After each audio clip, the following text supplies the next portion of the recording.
Nói chung, nếu các bạn muốn đánh giá độ phức tạp của toán, các bạn có thể đánh giá nó theo hai cách. Cách thứ nhất là đánh giá về mặt lý thuyết. Ngay khi các bạn thiết kế thuật toán, các bạn đánh giá trực tiếp trên cái thiết kế của mình. Cách thứ hai đó là chúng ta có thể đánh giá thuật toán bằng thực nghiệm, tức là các bạn code xong các bạn đánh giá. Cách thứ nhất, các bạn sẽ sử dụng các cái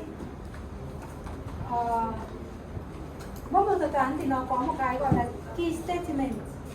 Ví dụ ở đây chúng ta có 4 cái cấu trúc điều khiển, có một vài cái rules nữa, nhưng đây sẽ là 4 cái rule cơ bản để chúng ta đánh giá độ phức tạp thuật toán. Sequence,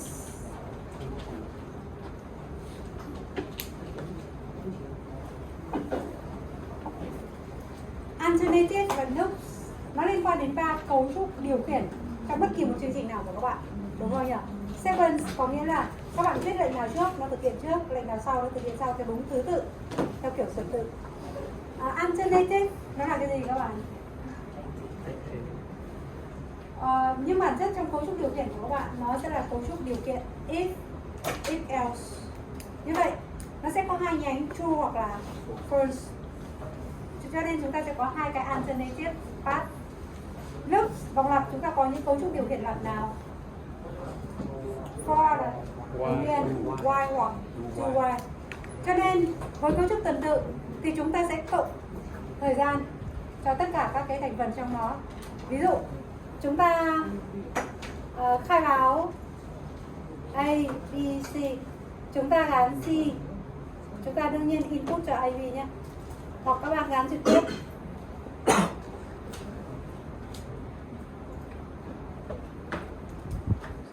In C, C được gắn bằng A plus B và print C.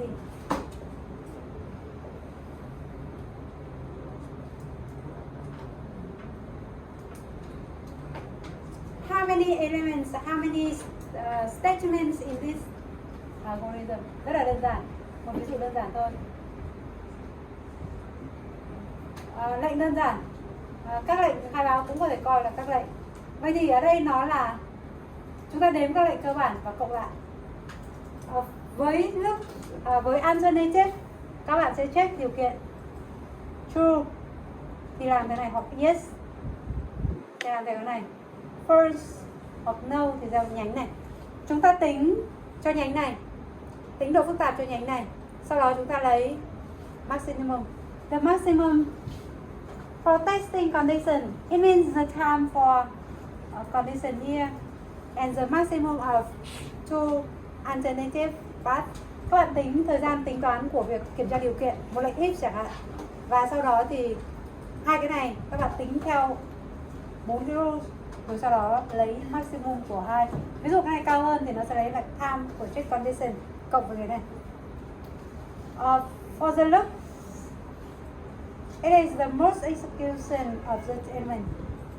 Loop chẳng hạn, for int, nó phải multiply by the number of iterations. Điều đầu tiên các bạn xác định số lần lặp trước. I is 0, 10. If positive, count.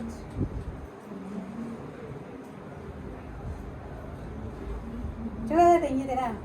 Key statement, chúng ta tính cái body này trước.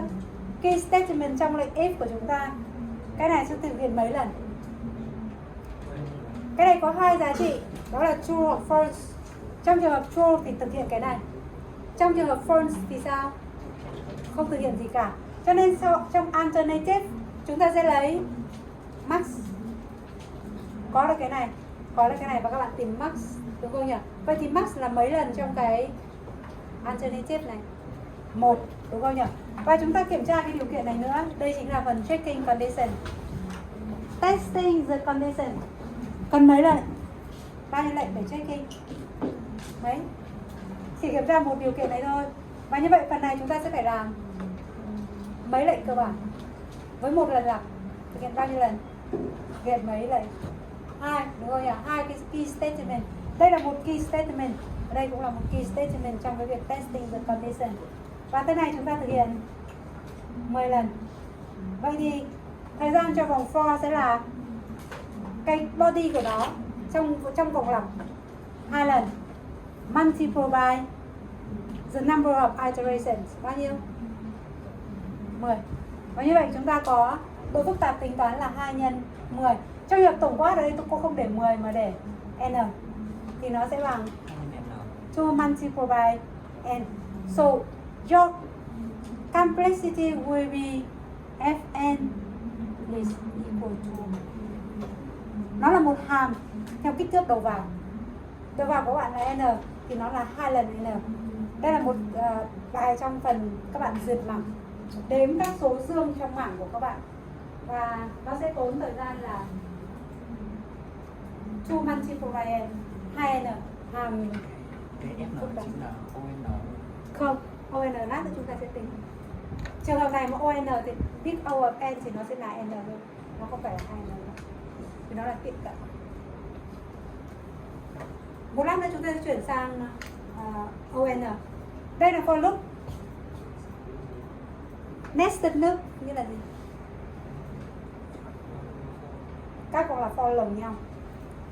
Chúng ta sử dụng bảng một chiều. Có bạn nào biết đến bảng hai chiều không? Có. Bảng hai chiều bắt buộc phải sử dụng 2 vòng lặp. Một vòng lặp cho chỉ số dòng, một vòng lặp cho chỉ số cột trong ma trận của các bạn, đúng không nhỉ? For int is 0 less than n is plus. For example, count equal to 0. For this one, I'm sorry, int this 0, this n, this plus. Check if ai they greater than 0, count plus print.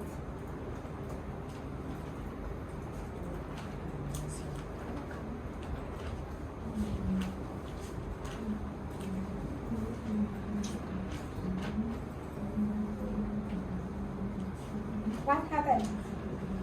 You know, the first,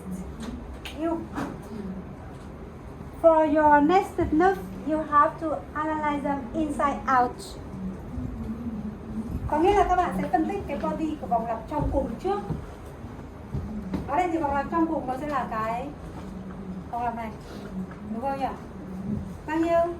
Theo cách mà chúng ta vừa làm ở bên kia. Độ phức tạp tính toán của vòng lặp này sẽ là time complexity của nó sẽ là 1, 2, và đây sẽ là 2 nhân với m. Và cái vòng lặp này nó đặt trong cấu trúc tuần tự. Chúng ta gắn count bằng 0 trước, sau đó tăng, sau đó in ra. Bài này sẽ là bài đếm phần tử dương trên mỗi dòng của ma trận. Mỗi dòng thứ nhất có bao nhiêu phần tử dương, dòng thứ hai có bao nhiêu phần tử dương. Dòng thứ nhất là với y bằng 0 trên này. Chúng ta in count ngay khi chúng ta tìm được. Được chưa nhỉ? Như vậy thì cái vòng for bên trong này nó đặt trong cấu trúc tuần tự của bao nhiêu khối lệnh, bao nhiêu lệnh ở bên ngoài. Cái này có bao nhiêu lệnh được thực hiện? 1. Cái này có bao nhiêu lệnh thực hiện? 1. Bản chất thì nó là printf, nó tính printf chính là key statement. Được chưa nhỉ? Sao là tính là 2? Cái cao trên này là của if nhá. Cái cao trên này, cái if này bạn vừa tính được nó là 2 đúng không? 2 với m lần lặp thì nó là 2 lần nhân m. Cái printf là 1. Cái này chúng ta có 1, cái này chúng ta có 1. Và như vậy thì trong cái vòng for bên trong này các bạn sẽ có là 2m cộng cái 2 ở bên ngoài theo tuần tự. Và như vậy thì chúng ta lấy vòng lặp bên ngoài bao nhiêu lần? Lặp lại bao nhiêu lần? N lần. Cho nên nó sẽ là 2m cộng 2 nhân với n. Để đơn giản đi, cô để hết là n đi. Ma trận của các bạn sẽ là ma trận vuông cấp n. Còn nhớ cái niệm ma trận trong đại số tuyến tính không? May quá, lát nữa các bạn sẽ lập trình. Như vậy thì nó sẽ là 2n cộng 2 nhân n, đúng không nhỉ? Cho nên cái này nó sẽ được tính bằng bao nhiêu? Fn sẽ bằng 2n bình phương câu 2 là 2 nè. Và đây chính là hàm cho cái nested note của các bạn. Được chưa nhỉ? Inside out. Trường hợp đơn giản hơn đó là cô bỏ qua cái count này, cô bỏ qua cái count này, tức là đếm toàn bộ một cái version khác của nó nhá. For e, cô không viết lại nữa nhá. Một cái for z trực tiếp luôn. Count đừng gắn bằng không ở đây. Và kiểm tra điều kiện if ở đây. If giống hệt như thế này. A, I đây. Larger than 0, count. Plus, what does it mean? Increase count by 1, right? Plus. So you have 1 here, 2. 2 and here will be 2 and multiple by n. It is very short version. Chỉ thay đổi một chút thôi. Chỗ này nó sẽ trở thành và thêm cái count này nữa, cho nên nó sẽ là gì? 2 là bình phương cộng 1. Đoạn chương trình này sẽ dùng để đếm toàn bộ các phần tử dương trong ma trận của các bạn, không tính riêng từng dòng nào. Trên này sẽ là đếm số phần tử dương trên từng dòng của ma trận. Còn đây là trên toàn bộ ma trận. Bỏ đi một vào này. Và như vậy các bạn có thể nhìn thấy độ phức tạp tính toán của nó khác nhau. 2n bình phương cộng 1 của cái count và không trên này. Còn chỗ này sẽ là 2n bình phương cộng với 2n, bởi vì nó tính trên từng dòng nữa. Mỗi một dòng nó lại tính một lần nữa. Và như vậy thì chúng ta có 4 cái này là 4 cái luật cơ bản mà chúng ta tính. Ngoài ra nó còn có 2 luật nữa.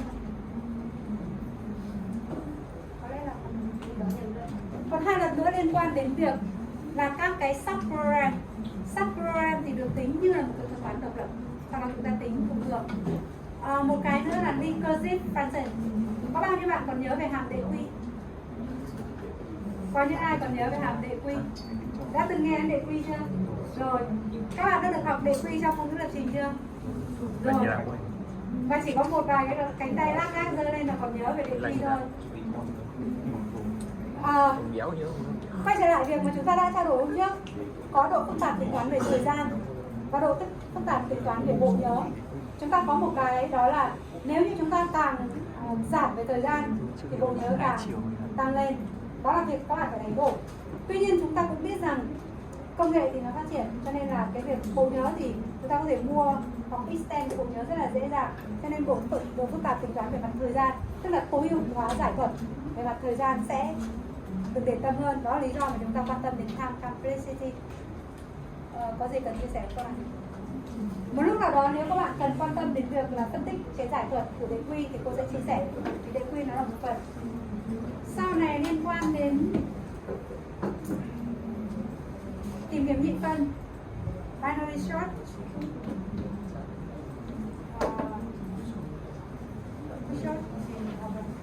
nó sẽ cần dùng đệ quy. Lúc đó có thể cô sẽ nhắc lại về đệ quy của các bạn. Đây là một ví dụ mà hôm trước cô show với các bạn rồi, tuy nhiên có lẽ là buổi hôm trước thì chúng ta chưa hiểu lắm. Bên này thì chúng ta có thể hiểu hơn bằng cái ví dụ đơn giản này. Một vài, đây, sao lại trên ở dưới nhỉ? Subprograms là cái này. Chúng ta sẽ phân tích nó như là một cái thuật toán độc lập. Còn recursive subprograms nó sẽ được thực hiện theo quy tắc, đó là xác định trường hợp time complexity cho stop condition. Sau đó chúng ta tính theo cái công thức truy hồn để tìm được cái thời gian cho giải thuật nhất định.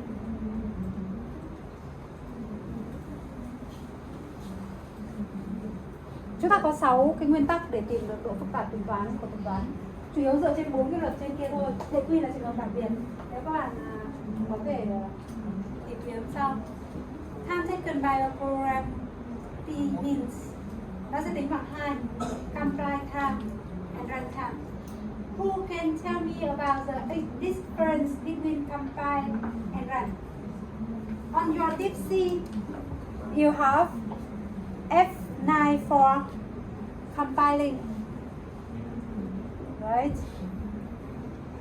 Which key for running? F10. And what else? F11 for compile and run, right? Do you use the shortcut, the short key for your work, or you have to use your mouse to select from the menu? Các bạn thường sẽ chọn từ thực đơn hay là các bạn dùng phím tắt hay dùng icon trên kia? Đây là các phím tắt. Các bạn phân biệt cho cô khác nhau giữa compile và run như thế nào? Compile em một cái Được. compile là kiểu chuyển từ các cái dòng code sang mã máy tính. Ok, machine code. Còn run là nó sẽ thực thi cái mã máy tính. Okay, so you have program in C or C++. You have to compile to machine code.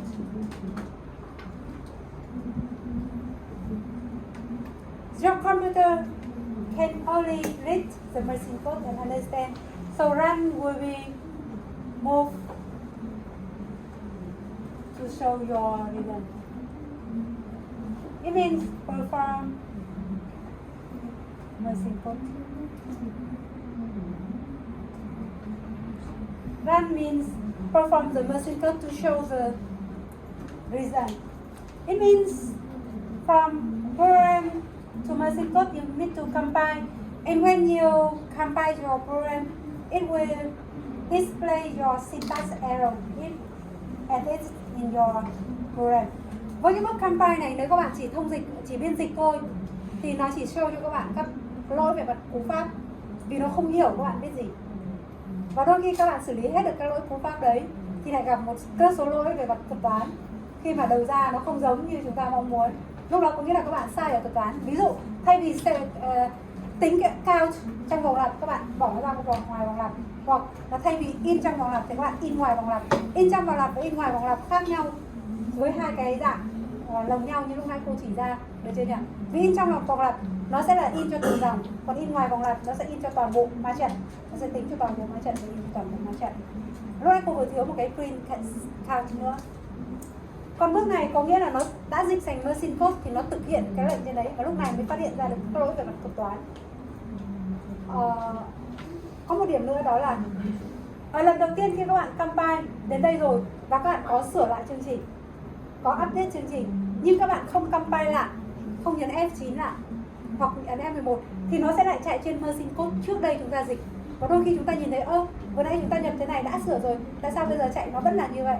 Đó là lý do các bạn phải compile lại, tức là nó phải dịch lại cái chương trình mới sang một cái mã máy mới, còn nếu không nó sẽ chạy mã máy cũ và những cái lỗi cũ của bạn nó vẫn có, được chưa nhỉ?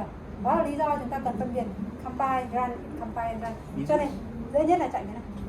Ví dụ mà em không bấm compile, em bấm cái lưu Ctrl+S lại thì nó chạy chương trình cũ hay chạy Ctrl+S nó chỉ để xếp lại cái script mà các bạn viết trên C và C++. Nó không có nghĩa là chuyển sang mã máy. Vẫn phải compile để nó chạy ra máy. Xếp nó chỉ lưu lại, giống như mình viết trên Word, xếp nó chỉ xếp lại cái thay đổi thôi. Được chưa? Các bạn không xếp mà lỡ mà tắt bị hỏng máy, tắt máy đột ngột, tí bắt lại cái phần script của bạn, chưa có những cái câu lệnh mới của bạn. Còn trên mã máy thì nó vẫn dịch trên cái source cũ, trên cái source code cũ của bạn. Các bạn chỉ khi nào compile thì nó sẽ chạy trên cái phần Ctrl+S không có nghĩa là xếp lại, không có nghĩa là compile. Nó chỉ là xếp trên script mà bạn viết thôi, trên cái editor mà bạn viết thôi. Đó, khác một chút, cho nên nó sẽ tính bằng hai cái này. Thì như cái này hôm trước cô nói rồi, hôm trước cô nói đến sau cả cái này rồi. Đây là một vài tình huống cô nói rồi, thôi cô show lại một chút thôi. Cho một lệnh đơn giản thì nó là one, cho vào for thì nó là n, và for lồng nhau là n square. Và đây là một vài ví dụ hôm trước cô show với các bạn. The frequency of count on key element. Here you have. This is one statement. This is two in your statement. We call it as key statement. There are two key statements. Why can we consider as the key statements? Chúng ta gọi đây là các câu lệnh chính. Tại vì nếu muốn chia nhỏ thì bản thân việc truy cập vào một phần tử của bảng được tính là một công việc mà các bạn phải thực hiện.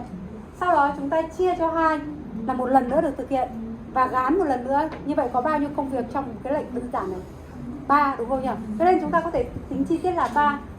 Thực hiện phép cộng, truy xuất phần tử và gán, và như vậy là 3. Nếu tính thế nó sẽ là 6 task, đúng không nhỉ? Tất cả là 6 task, chia thành từng task nhỏ. Tuy nhiên chúng ta không chia từng task như vậy, mà chúng ta chỉ đếm trên số lệnh cơ bản. key statement, số lệnh chính trong này, và nó có 2 cái lệnh cơ bản, và đó là lý do cái này là 2. How many times? The number of iterations. How many? And so what is the time complexity here in this? What? You have 2 key statements performed in line 3 and 4. They are repeated n times. The number of iterations is n. And so time complexity for this is f of n is equal to 2 multiplied by n. Độ phức tạp thời gian của một thuật toán được tính như là một hàm của biến đầu vào, của dữ liệu vào của các bạn. For this one, what is your time complexity in this code? Calculate this. Các bạn tính cho cô nhanh thế này nào, nhìn cho cô nhanh. Độ phức tạp của nó sẽ là bao nhiêu? Here is an nested loop. How much? What is your result? What is your function? Mấy cái statement cái đầu tiên là 3, cái thứ hai là Các bạn viết nào, viết nhanh cho cô xem cái này độ phức tạp không? Cô chỉ cần những đoạn dưới nháp thôi, viết cho cô trên dưới nháp. Viết nhanh và cô có thể nhìn thấy kết quả. Hàm này sẽ là hàm gì? Cái này của phần bài trước, cô nói lại một chút bằng tiếng Việt của bài trước thì chúng ta làm online. Anh ghi đấy đợi anh hiểu đi không anh? Lát nữa chúng ta lưu truyền trong phần này. Không cần phải chép lại, viết luôn cho cô độ phức tạp là bao nhiêu. Một hàm như lúc nãy 2N, 3N, 4N hay gì đó tùy các bạn. Không hay là bình thường. Đây là một nested nước còn lại đồng nhau. 3 key đúng không? Bao nhiêu? 3 có biết không? 3N cộng 1, đúng rồi. Cộng 1 rồi 3. Một là cái này. We have one statement. Okay, for the second, here will be one. One key statement. How many times? Là một n. N times. So for this four, you have n multiplied by 1 is. How about this one? Là 3. 3. So you have 3 multiplied by n 3 plus nhân 2 3 1. cộng. Nested loop will be analyzed inside out from the deepest level of your loop, outer.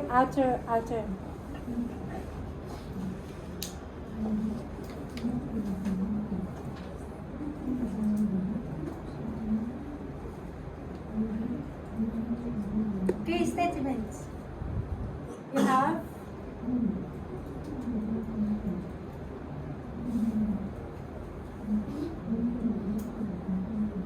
với những ví dụ này các bạn có thể không cần chép lại mà các bạn có thể đánh số 1, 2, 3, 4 cho 4 dòng. Key statement của cái này sẽ là dòng này và back ra ngoài. Các vòng lặp lồng nhau sẽ tính từ mức sâu nhất ra ngoài, Tại sao không tính từ ngoài vào trong. phải xem lại cái Hỏi đi. Thực ra xuất phát điểm là tính từ trong ra ngoài và quy tắc là như vậy. Nhưng khi chúng ta nhìn, chúng ta hoàn toàn quen thuộc rồi, có thể nhìn từ ngoài vào. Còn nếu không thì cứ phân tích từ trong ra chắc chắn được. Time complexity includes 3 cases: best case, worst case, and average case. Best case will be the situation that the time is minimum. Are you know already? No. Worst case will be the hardest situation and the maximum time. For example, define the minimum time, maximum time, and average time for sequentially searching an unordered array. Here you can see. Tìm kiếm tuần tự từ một bảng. Trường hợp tốt nhất sẽ là trường hợp mà nó xuất hiện ngay từ vị trí đầu tiên. Các bạn thực hiện mấy lần so sánh thôi, một lần so sánh. Trường hợp xấu nhất sẽ là trường hợp mà nó xuất hiện ở vị trí cuối cùng hoặc không có trong bảng. Khi đấy chúng ta bắt buộc phải so sánh toàn bộ các phần tử thì mới dừng, đúng không nhỉ? Trường hợp đầu tiên tìm thấy ngay dừng luôn. For the average case, chúng ta phải tính cho toàn bộ các trường hợp mà nó cũng là ON, nó cũng là trường hợp. Về mặt không gian thì chúng ta dựa trên instruction space, tức là không gian cho các lệnh thực hiện. Data space nó sẽ dùng cho việc khai báo các biến cố định của các bạn. Và inbuilt state tức là các biến mà chúng ta sử dụng để lưu trữ trong quá trình chúng ta thực hiện chương trình. Và như vậy nó có thể cấu trúc thành các đoạn nhỏ hơn như thế này. Cái này hôm trước tôi show cho các bạn chưa? Không chưa? Hình như rồi, tôi chết. Mới từ hôm trước đến nay đã cần viết lên cho này đã quên mất rồi.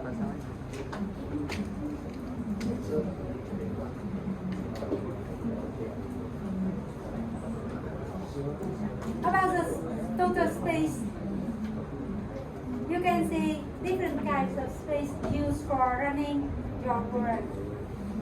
Okay, this is the new part. I will tell you about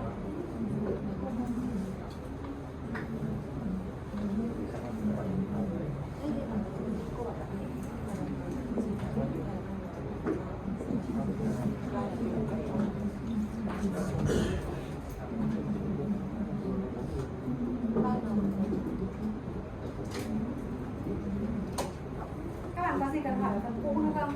Tôi đang chuyển sang phần mới bây giờ.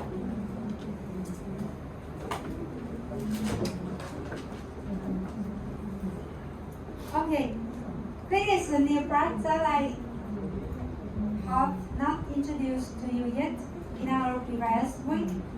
Asymptotic notations or complexity.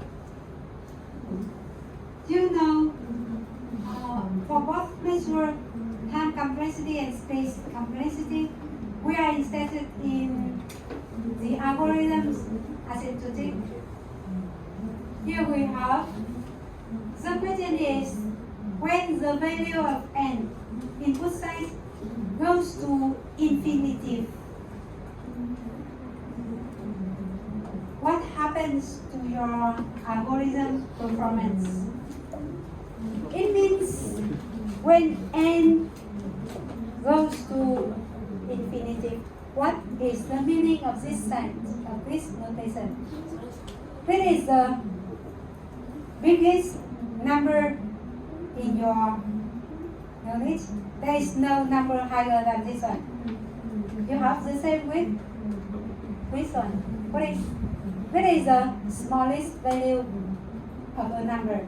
So when n is when n goes to infinity, you have this. Remember, in your high school, that is very popular. So we can calculate for n goes to infinity. So what happens to your algorithm performance? Here we have a function. Here, how many components in this function? We have the first one, the second one, the third one, and the last. We have 4 components to generate this function. So, as the value of n increase, the importance of each element, each component in this function will be changed. How can you see the changing? Here is some examples. The different values of n. You can see starting from 1, 10, 100, 1000, 10,000, 100,000. The changing in your, here will be the total value.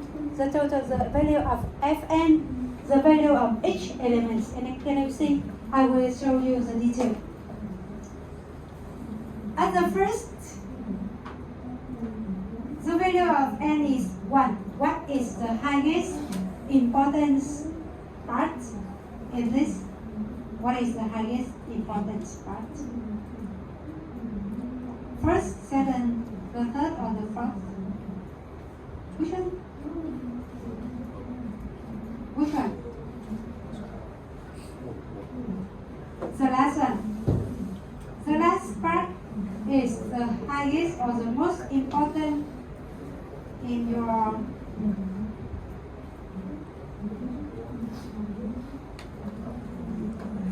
what happened to the second situation for the second value of n?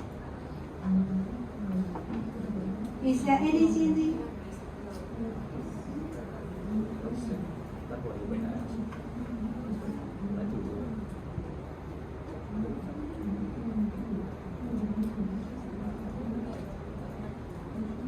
Here will be the highest value.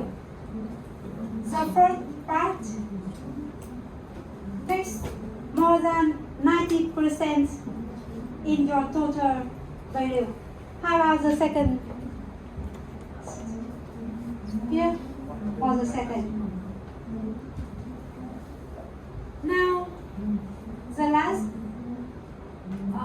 component in your function is not only the highest importance degree, and you can see there are two. The second part in your function has the same importance level with the last one. How about the third? For the third case, what happened? How many? Now you can see with n is equal to 100, there are this one and this one. There are two importance parts in your see. You can see the changing. And here, what is the highest level in importance? The first one, n squared. It takes more than 90% of total value. Next. And when n is equal to 100,000, the value of n squared has 99.9% of the total. And you can see for the increasing of n squared will be higher level in importance. So when n goes to infinity, your Fn is nearly close to the value of n squared, right? Because here we have 99.9% and higher when n increase. So that is the important part. And then we have the term of asymptotic notation. When n goes to infinity, here will be the most common used notation for asymptotic complexity use is big O notation. Here we have in your previous example, it's not here. It is Fn is n squared. Here we have 4 parts, and you have Fn is big O of what? N squared. Because n squared is the highest important part in your situation. So big O is the first and the most popular use of your asymptotic notations. Let Fn and f of n and g of n be functions where n is an integer, unsigned integer. It is a positive integer. We write f of n is big O of z of n. Here is very long reading. If and only if exists a value of c and a value of n0, positive values satisfying this condition. F of n is larger or equal to 0, or you can write for this one. Big O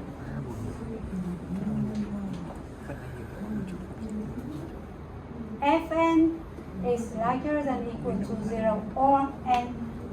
The second, Fn is greater or smaller or c multiplied by z, and for every n larger than n0. So starting from n0, and n is of course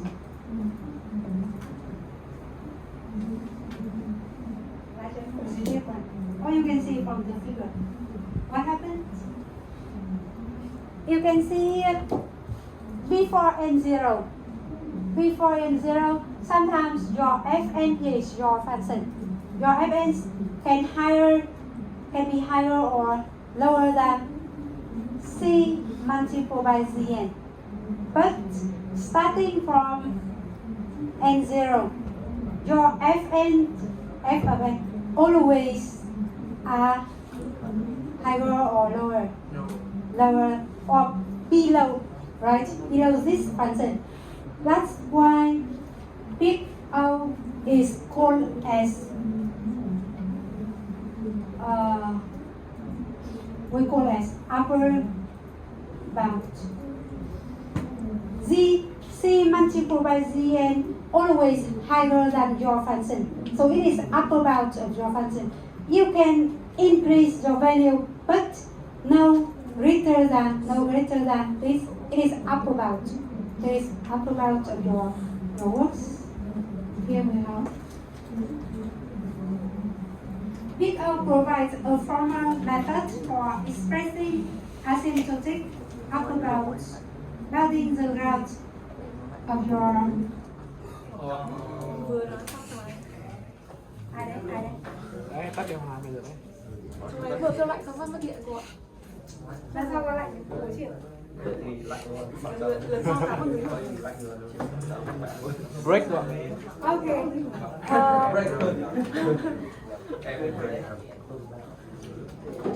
For checking or finding big O, you need to specify this value and this value. There are two values I have to be select. Kéo xuống một cái cửa, kéo xuống một cái rèm lên với.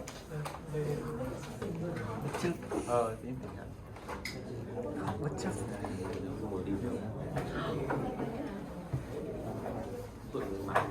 Thôi chúng ta nghỉ ở đâu? 5 phút để đi có chuyện. Here we have this number. The definition of big O is correct. It makes important information. So C and N0 is as is. It does not tell us to calculate them or what to do if multiple candidates exist. So here is an example. For that 2 multiplied by 10, 2 multiplied by n plus 10 is big O of n. It means for every function you need to find a value of c and a value of n0 satisfying this condition. So you need to check how many conditions do you need to check? Which condition do you need to check? Here will be very short of how many? The first n multiplied by n plus 10 have to be greater or equal to 0. The left side, right? Then, okay, 2 multiplied by 10 plus 10 smaller or equal to c multiplied by n. You have to find this one and this one for every n larger or equal to n0. You know, for the first condition, 2 multiplied by 10, multiplied by plus 10, 0. You have, from your definition, n is larger than 0, right? N0. N0 is larger than 0. You have to find n0 is this one. It means n0 is larger than 0. It's a positive integer number, right? So here you can see 2 multiplied by 10, and here is larger than 0 plus 10. It means this is always larger than equal to for every n larger than n0 or equal to. Right? It is true. You do not need to any evidence. How about the second one? Always, no. The second one, 2 multiplied by n plus n smaller or equal to c multiplied by z of n here will be n. For every n larger than 0. You make some modification or transformation. You move every n or aside, so you can see c multiplied by 10. Sorry, c multiplied by n. Move this to that, and larger than 10, right? So here we have c2 multiplied by larger than 10. So now you can see the relationship between n and c by two ways. The first way, you have choose c first and choose n0 later, or you can choose n0 first and choose c later. So if I want to get n larger than equal to divided by c minus 2, what is the condition of c? You have to state to keep the same in equation here. C have to be, this have to be like positive, or C have to be greater than 2. So for this, you can choose any value of 2, right? And then you can see the 0 and 0. Here we will choose n0 can be stated by 10 divided by c plus 2 for every c larger than 2. So you can choose c equal to any values. Which value do you want to select? 3. 4 is okay. 5. Any value that larger than 2. So n0 can be chosen by 10 divided by c is 3 minus 2. It means 10 divided by 1. It is 10. You can choose only one selection is okay, but you can try for another. C equal to 4. It will be n0 will be 10 divided by 4 plus 2, 10, 2, and 5. If you choose C is 5, you have n0 will be how much? 10, 5 plus 2, minus 2, 10, 3. It's your choice because C can be of real number or float or double number. It's easy to make a division of 10 from here, so you can choose 3 or 4 because it is very simple. The second, here we have, this is the first.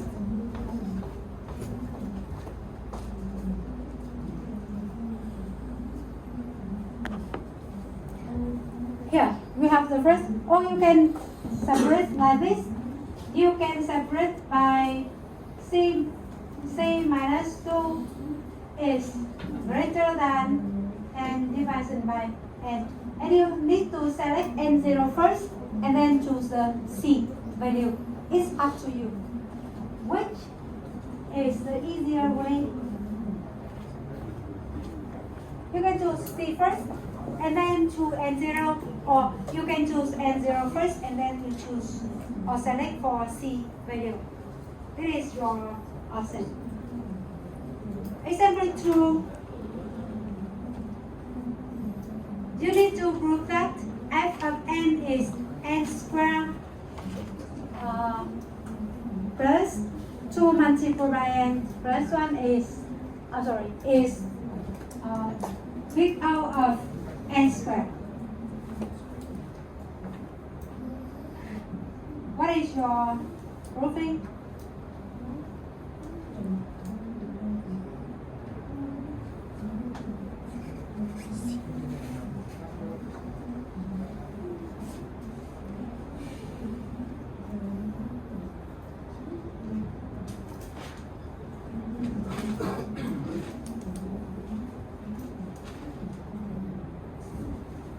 You need to check for two conditions. The first one will be this one. The first condition. The second condition is this one. The second. So how can you check for this?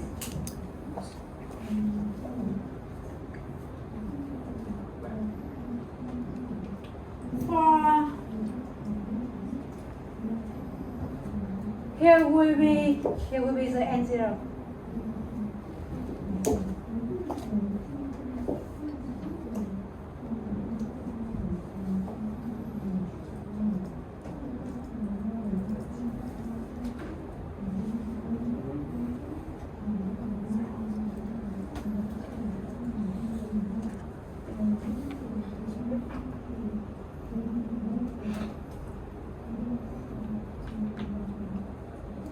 For this one, you can see for all the values of n is greater than 1. You can see you make some comparison. 2 multiplied by n is smaller than or equal to 2 multiplied by n squared. How many parts do you need to? You have the first part, the second part, and the third part, and 1 will be the solution. N is larger than 1. The second part, 1 is smaller than n squared. And then you have the left side, n 2n is 2n squared, 1 is n squared, and you have 2n squared is smaller or equal to 2n squared. Calculate for the sum each side. The sum of the left side will be 2n multiplied by n squared. N squared.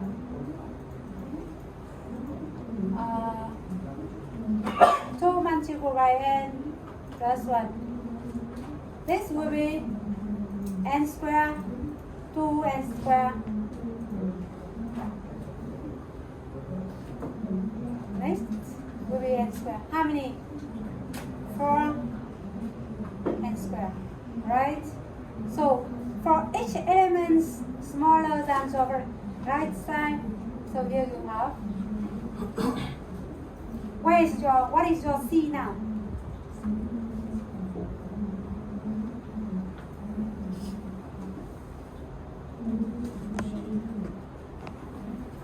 C, the condition. So C will be, here will be selected by C. How about N0? Here you can see.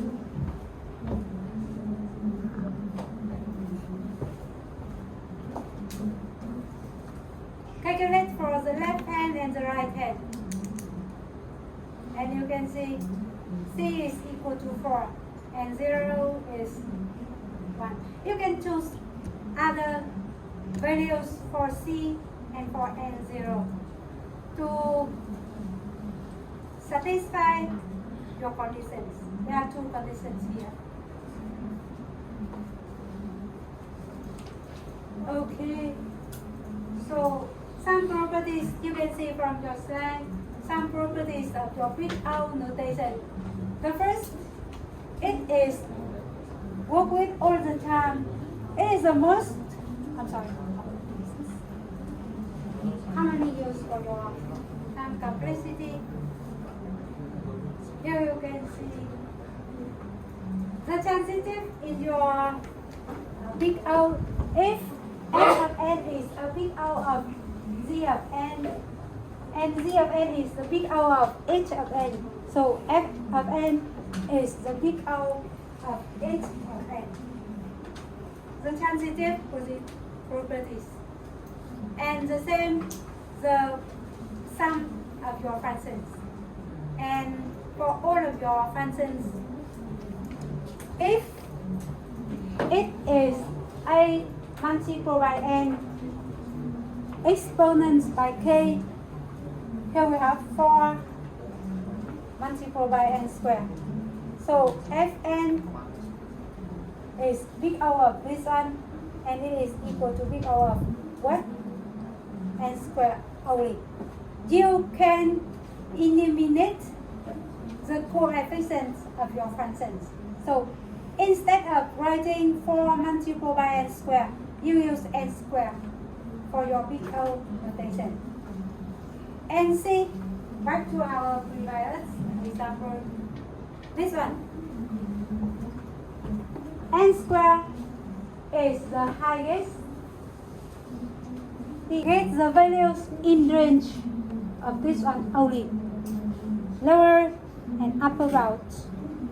So this is the third case of your notation, and big O is the most common used notation. We have the example for 2 conditions. Here are the relationship between big O, big omega, and big theta. You can see the detail from your slide. And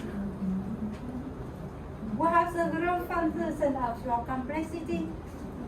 Cái gì cô The hay biggest, the best or the fastest is O of 1 for constants. O of logarithm will be the second. 1, 2, 3 O of polynomial. Here will be the n multiplied by logarithm of n square or higher. See, you have 7 comments, and you can see the comparison. You can see the comparisons from the worst, it is the slowest in your algorithm to the best. You can see the different shape of your function. So here is an example, definition of NP. Your complexity from the comments programs can state by 2 aspects. Polynomial term. Here will be polynomial term. And non-deterministic polynomial term. So given a particular input, the underlying algorithm has only one way to decide what step to perform at any given point. It is deterministic algorithm. For other case, sometimes in your non-deterministic polynomial programs, there are a set of programs whose solutions are hard to find but easy to verify. I need to explain here. For the first case, chúng ta có cái khái niệm đó là các thuật toán đơn định và không đơn định. Deterministic ở cái phần đằng trước nó là đơn định, thì với mỗi một bước các bạn chỉ có một cái lựa chọn thôi, một cái cách để thực hiện. Còn trong trường hợp thứ hai, đôi khi ở một vài điểm thì nó không đơn định, tức là nó có thể lựa chọn, nó có thể thực hiện bằng rất là nhiều cái solution khác nhau. Và như vậy thì nó là một cái lớp bài toán mà khó giải. Nó có thể chạy bằng thời gian đa thức nhưng nó là bài toán không đơn định. Here we have the NP programs is denoted for non-deterministic polynomial term. And here you can see. For the level of difficulty, P polynomial or deterministic polynomial problem is the easiest. NP for non-deterministic polynomial, NP complete and NP hard, it is very, very hard. Difficult to solve. Here are some examples of your different kinds of searchable. Hunting problem, vertex cover problem. Have you heard about vertex cover problem? What is this?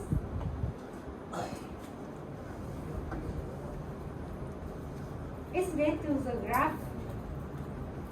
For the second layers, for the second class of your problem NP complete, determine whether a graph has Hamilton circle, or you have to determine whether a Boolean formula is satisfiable or not.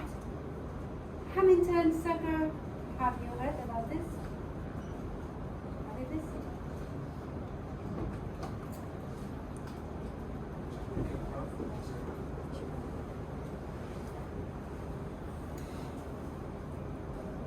Khi các bạn học lập trình, các bạn học bất kỳ một cái lập trình nào đó liên quan đến đồ thị chưa? Có khái niệm liên quan đến đồ thị nào chưa? Các bạn có học môn toán rời rạc không nhé? Không ạ. Chúng ta sẽ học về đồ thị, nhưng mà phần lớn ở môn này nó sẽ học một trường hợp đặc biệt của đồ thị, đó là cây, tree. Còn graph thì phần lớn nó sẽ nằm ở phần môn toán rời rạc. Và trong đồ thị thì nó có hai khái niệm, đó là chu trình Euler và chu trình Hamilton, đường đi Euler và đường đi Hamilton. Đây là khái niệm chu trình Hamilton. Nó ngoài với môn cấu trúc dữ liệu, tuy nhiên cô có thể nhắc một chút. Một chu trình Hamilton trong đồ thị đó là một chu trình đi qua tất cả các đỉnh của đồ thị, mỗi một đỉnh qua đúng một lần, không đi qua lần thứ hai. Giống như kiểu chúng ta muốn đi du lịch ở các điểm du lịch ở một thành phố ấy, thì mỗi một điểm du lịch đấy chính là một đỉnh trên đồ thị của bạn. Và các bạn thăm mỗi một điểm du lịch một lần và thăm tất cả các khu các điểm du lịch, thì đó là một đồ thị Hamilton. Đồ thị Euler là đồ thị đi qua tất cả các cạnh. Cái chu trình Euler là chu trình đi qua tất cả các cạnh của đồ thị, mà qua mỗi cạnh đúng một lần. Đó là một bài toán nổi tiếng trong bài toán chu trình Euler, chính là bài toán 7 cây cầu ở một thành phố. Và người ta muốn đi tham quan cả 7 cây cầu đấy, có nghĩa là đi qua đủ 7 cây cầu. Mỗi cây cầu chỉ qua một lần thôi, đi qua và không quay lại nữa. Chú ý. Đó là hai khái niệm liên quan đến chu trình Hamilton và chu trình Euler trên đồ thị. Và bài toán tìm chu trình Hamilton trên đồ thị là bài toán tương đối phức tạp. Nó xếp vào lại NP complete. Bài toán không đơn định, đa thức và mức khó hơn của NP thông thường. Một bài so sánh giữa NP hard và NP complete, các bạn có thể xem. Cái này thì chúng ta sẽ không tiếp xúc nhiều nên có thể sơ sài.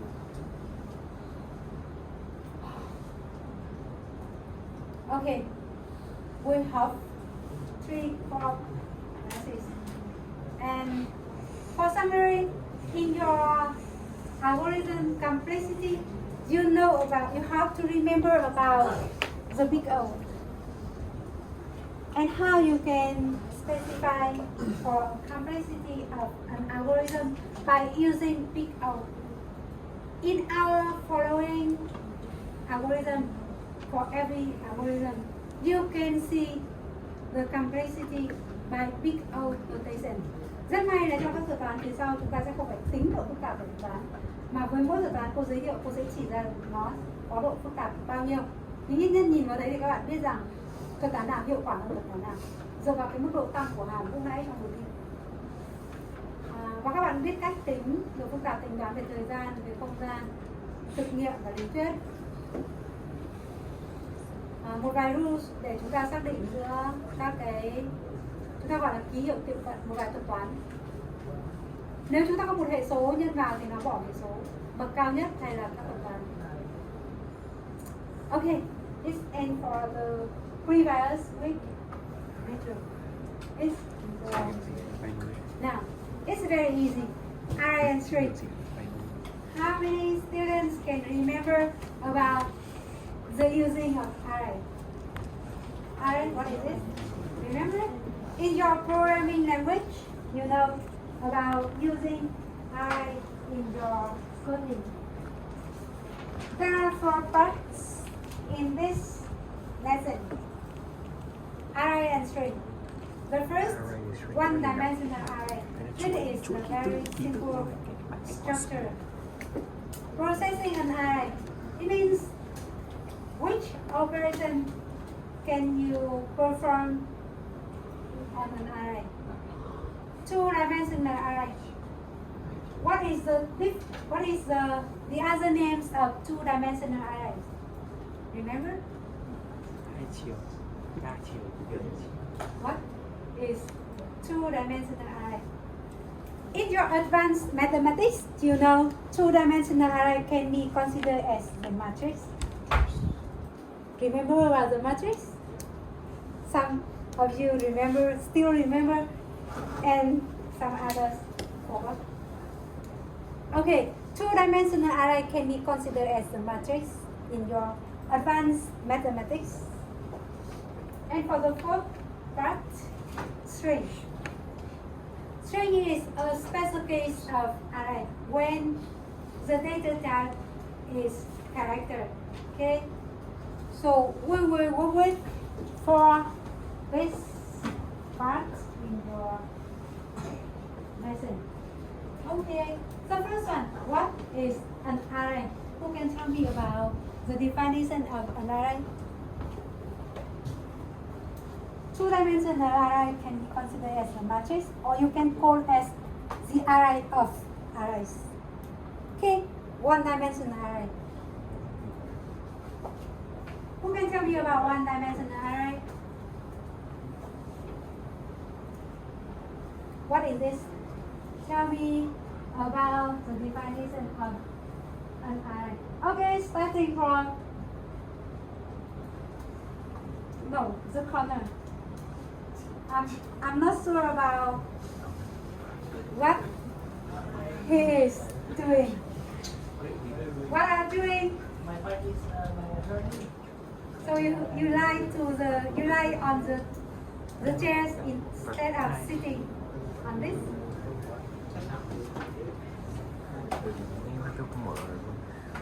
If you have any problems in your health, you can send me the message or post on MS Team, and you can rest at home comfortably. Okay, tell me about what is an array in your opinion. What is an one-dimensional array? Did you get my question?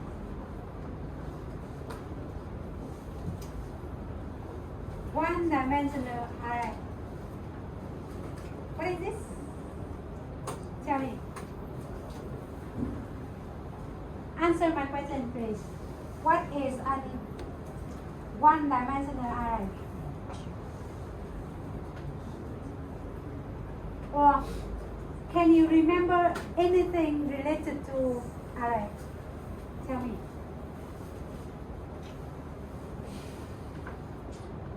No? Really? Okay, who can tell me about what is an array? This is very easy. Tell me. That arrays in data structure is have variable data. Okay, in your point of view, array is a data structure.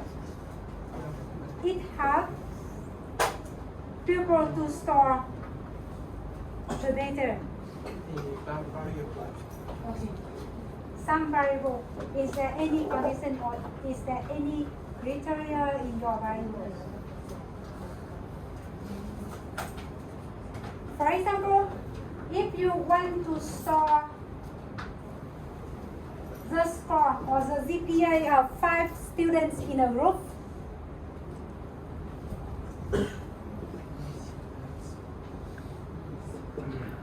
I just want to store GPA only. You have two ways. The first way, you use G1 for the first student. About coding, you use variables. Z2 for the second one. Z3 for the third one. Z4 for the fourth, and Z5 for fifth, the fifth one. So here we use 5 separate variables to store the values, right? This is the first way. We have the second way. Is store this GPAs in an array. You will declare for it will be float.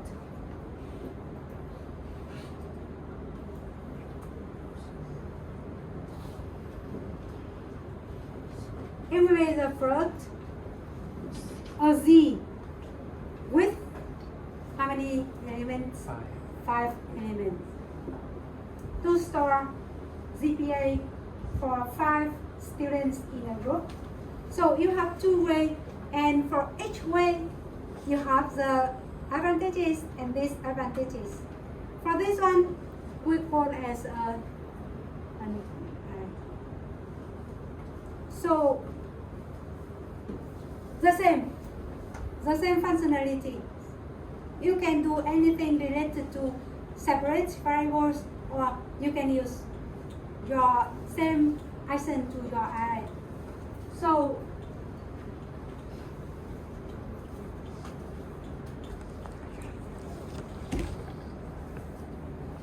an array is a collection of the same type of array linked items. But first you have to remember same type. All of your elements here have the same data type. Float. Anyway, how can you see for GPA of the third student? How can you get GPAs of the third student in your group? By using okay. Okay. Nếu mà xem số điểm của học sinh thứ 3 phải không ạ? Trong bảng thì em sẽ see out ra cái G sẽ cho là Y. Y ở đây bằng Không phải ạ. Nếu xem điểm thứ 3 em phải G3. Okay. G3. Right? Okay, why? Không. Why is Z2? Không.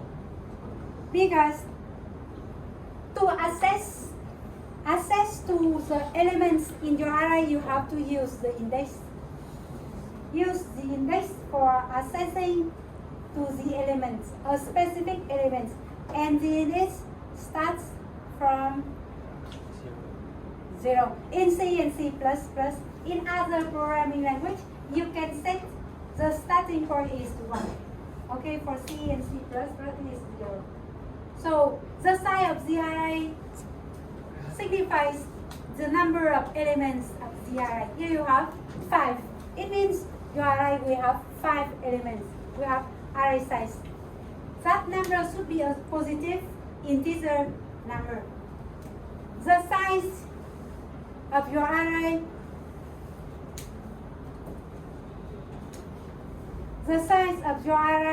and the index, it is positive number, integer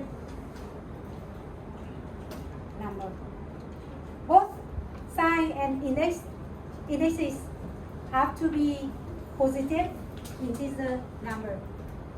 Then in one-dimensional array, you can use one subscript, you call as subscript, and you can consider it as the index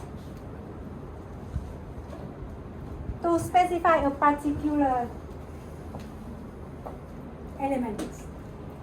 And here, if you get Z2, it is a float number. It means you can make the calculation, you can make the comparison with this one.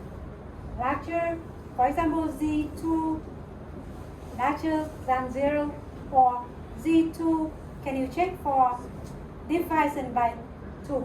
You can make any calculation or any comparison, or you can treat this as a number, a float number. The same with separate variable here. So the last arrays in programming are similar to vectors or matrices in mathematics. What is the difference between array and vector? Did you use vector before?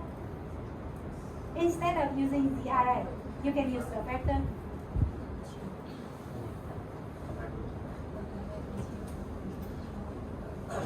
Ồ, bạn nữ bảo vector có chiều. Có nghĩa là vector mà các bạn vẽ nó trên đồ thị. Còn vector trong lập trình cơ mà. Các bạn đã dùng vector chưa? Thay vì dùng bảng chúng ta có thể dùng vector. Có bao nhiêu bạn đã lập trình với vector rồi? Trên DeepSeek các bạn include cái thư viện vector ở trên đầu. Và phía dưới các bạn hoàn toàn có thể khai báo một vector. Có bao nhiêu bạn dùng vector nào? Giơ tay cho tôi xem. Vector trong lập trình không liên quan đến chiều đâu, nó y hệt như bạn. Có một vài điểm khác biệt. dễ thì vẫn sai này.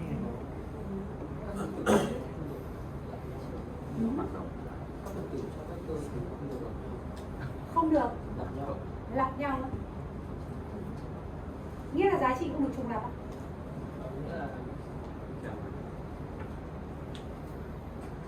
Ý lặp nhau của bạn ở đây là duplicate.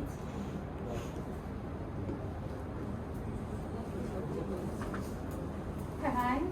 Các bạn có thể có hai phần tử giống nhau trong bảng của các vector.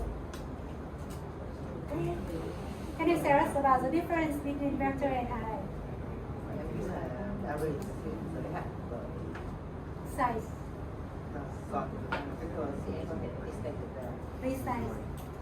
Bạn có một cái hàm resize, thay đổi kích thước của vector. Kinh phết. Cái gì? Okay.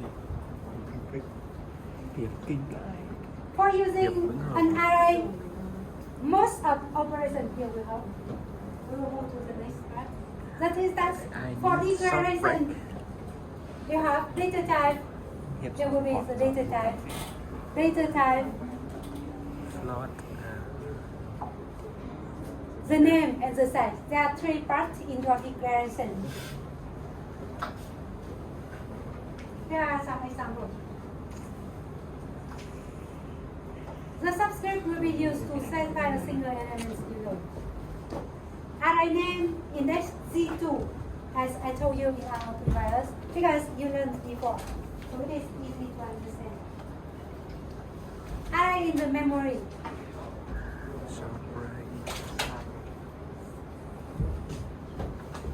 Mà sao các bạn cười? Mặc dù các bạn học rồi nhưng bây giờ lại như mới à? Có như mới không? Mới một tí, cũng có một ít cũ còn lại là mới.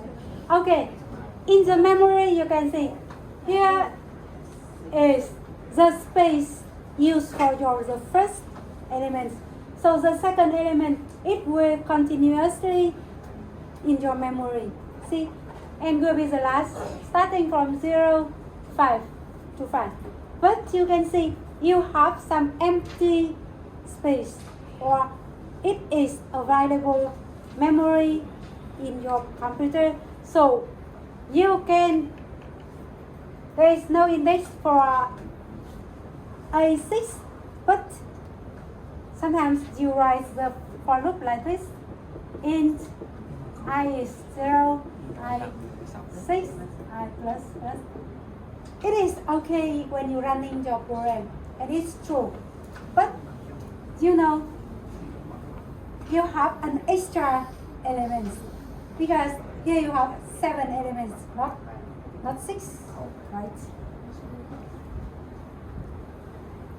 So the space, the memory that you use for your array will be the size of data type multiplied by size.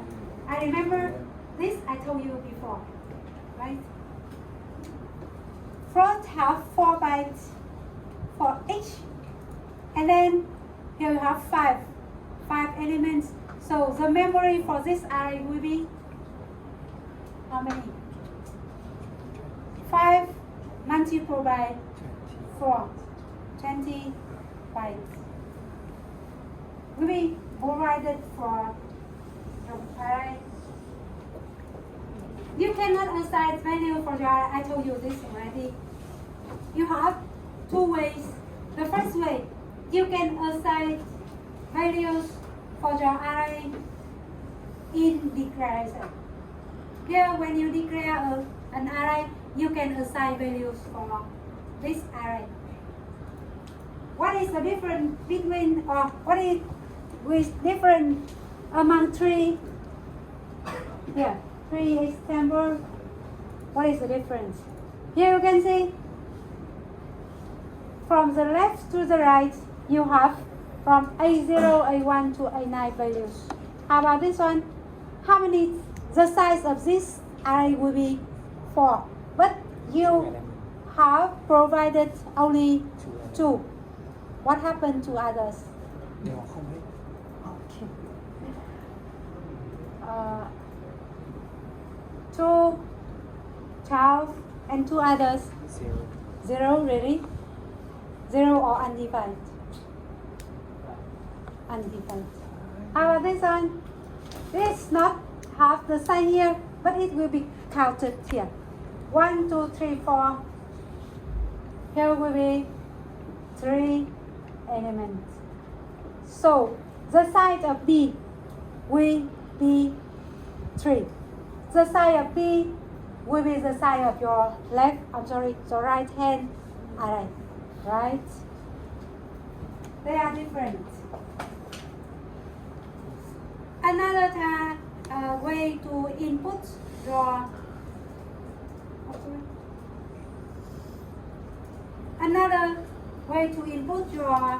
array is using a loop to input for every element in your array.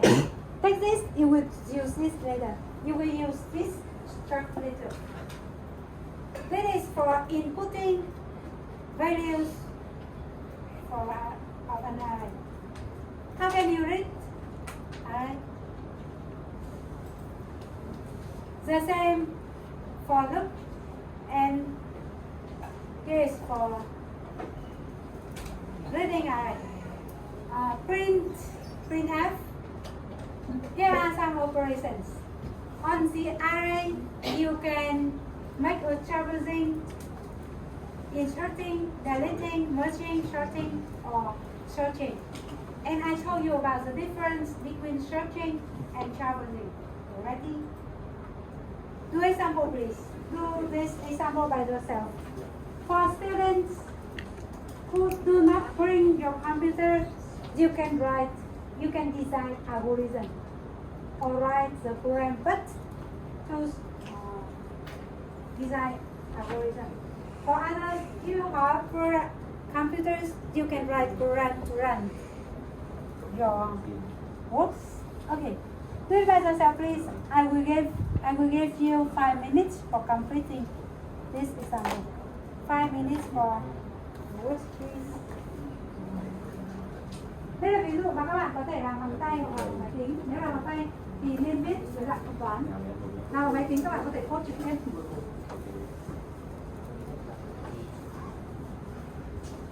Gì cơ? Đọc từ đầu đi cuối, tất cả đều là yêu cầu. In general, you cannot put a variable for an array size. It can be an integer, it means a specific value, or a constant. You remember about the constants? It means the size of your array is fixed. It cannot be changed. Here you have, okay, for the input, but before saying anything, you need to tell to the users what you need to input. It means you can see out here, input the values for element.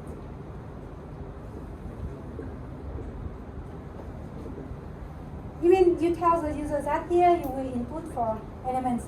Here will be cout for input array size. Not that is it's not really required, but you need to do so. You need to see out to tell the users what they can do now. They need to be the input array size, so you will input n or any values. Input the values for elements. Here is the input. It will be used for calculating the number of positive for n if I is zero. Okay. See, here is I for index, but you put it outside the loop. It is it will. If you want to see out the array, you will use a for the same and see out.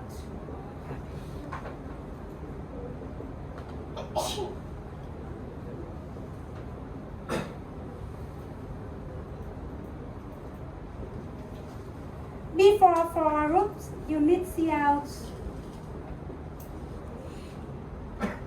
draw arrays include, for example, need to put an out, and then after doing this will be used here.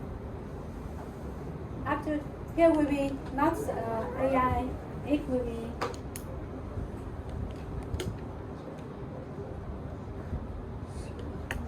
the number of positive elements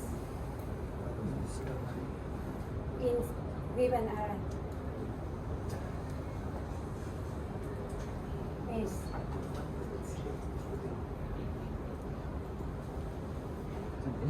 how much? Yeah. Right? You want to see as the number of positive elements. So we can see the values. So here is for printing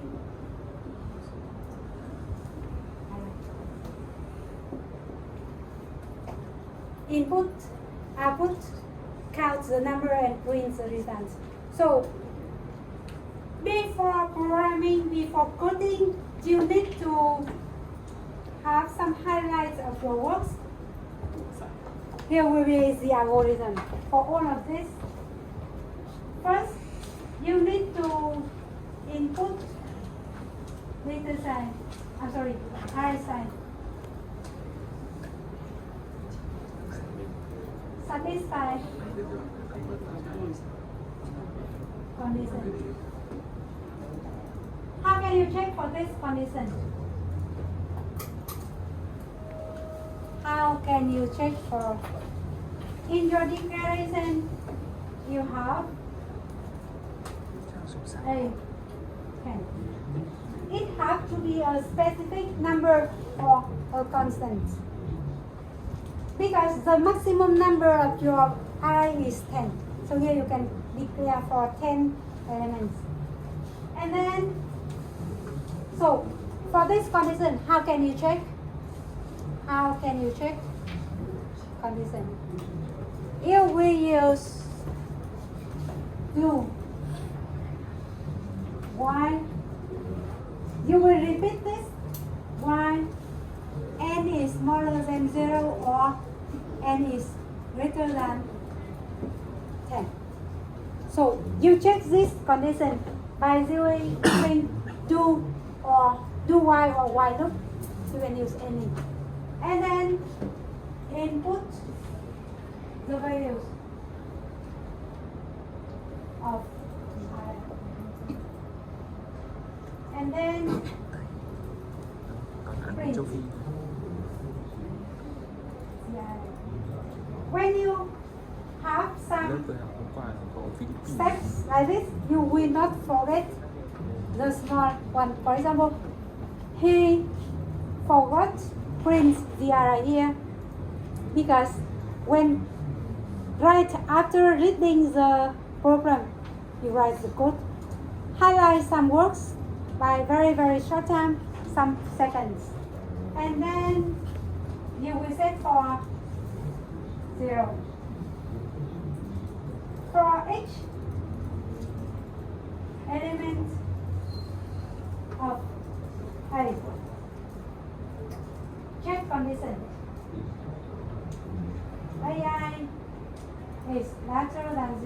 0 and increase. Or you can say check. Plus. Otherwise, you do nothing, right? If it is false, you do nothing. And then, after 4, you print. Here will be your algorithm. Here will be your algorithm. So, for students who do not have your computer, you can use algorithm. And in your home, when you come back to your home, you can write the program based on your algorithm. See, if you have the algorithm like this, you can write your code and no forgetting code. Sometimes you forgot something, when you write the algorithm, you remember everything you need to do. So, here is the first example. Very, very easy. Traveling array, you access and process each element of the array. Here will be traversing. You have to check for here will be traversing because you have to work with each element in your array. Here is the algorithm. Inserting, you can insert an element into an array. There are two cases. The first one, inserting an element to a specific position. And then the second one can be inserting an element in a shorted array. What is the difference between two cases? What is the difference? For a specific position, you have to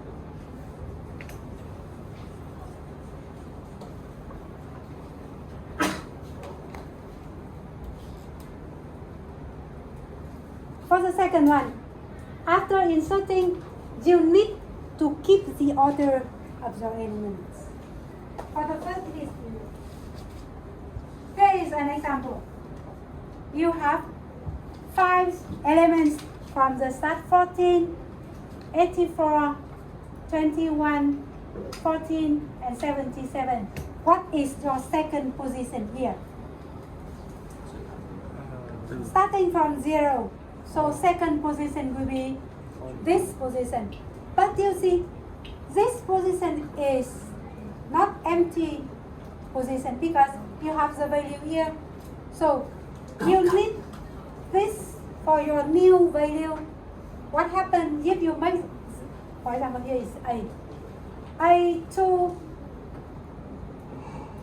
equal to 50. If you make this assignment, what happened to your array? What happened to your array now? Your old value will be replaced by 50. It is your expected result? No. So what do you do now? What do you need to do now? You want to insert 50 to this array. It's not a simple assignment like this because you will replace the old value, right? So you have to move 3 of your elements here to the left or to the right. Move to the left or move to the right. To make a space for 50, move to the right. Okay.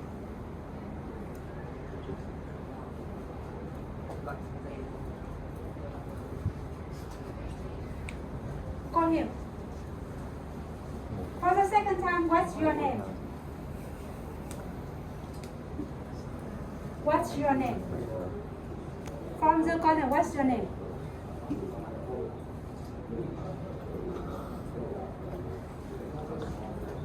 It's an easy question. What's your name?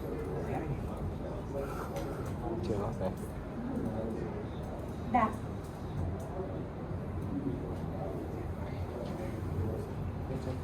sẽ hết hàng ngày. Giải trí.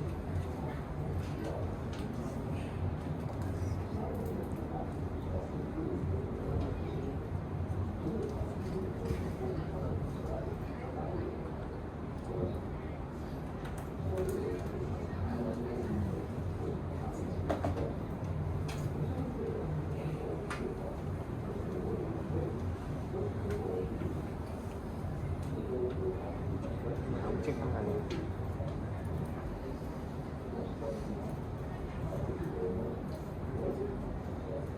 Nguyên tiến đạt or Vương Tất Đạt? Who are you? Tất Đạt. Okay. You have a minus word in our message. 2 times sleeping in my class. Okay.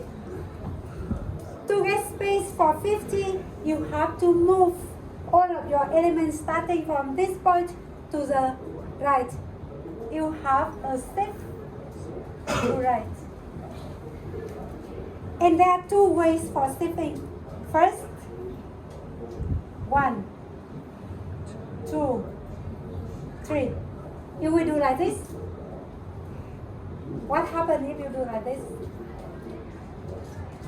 For the first, you have 40, 84, 21, 21, 21, and 21. Why? Because after this, it will be 21. Remove it, 21, 21, right? You have to do like this. You have to remove 77. So you will get first, second, third statement. So you have 77, 14, 21, 21, 84, and 40. Now you make the assignment 40, 84, 50, 21. That is your result. Okay.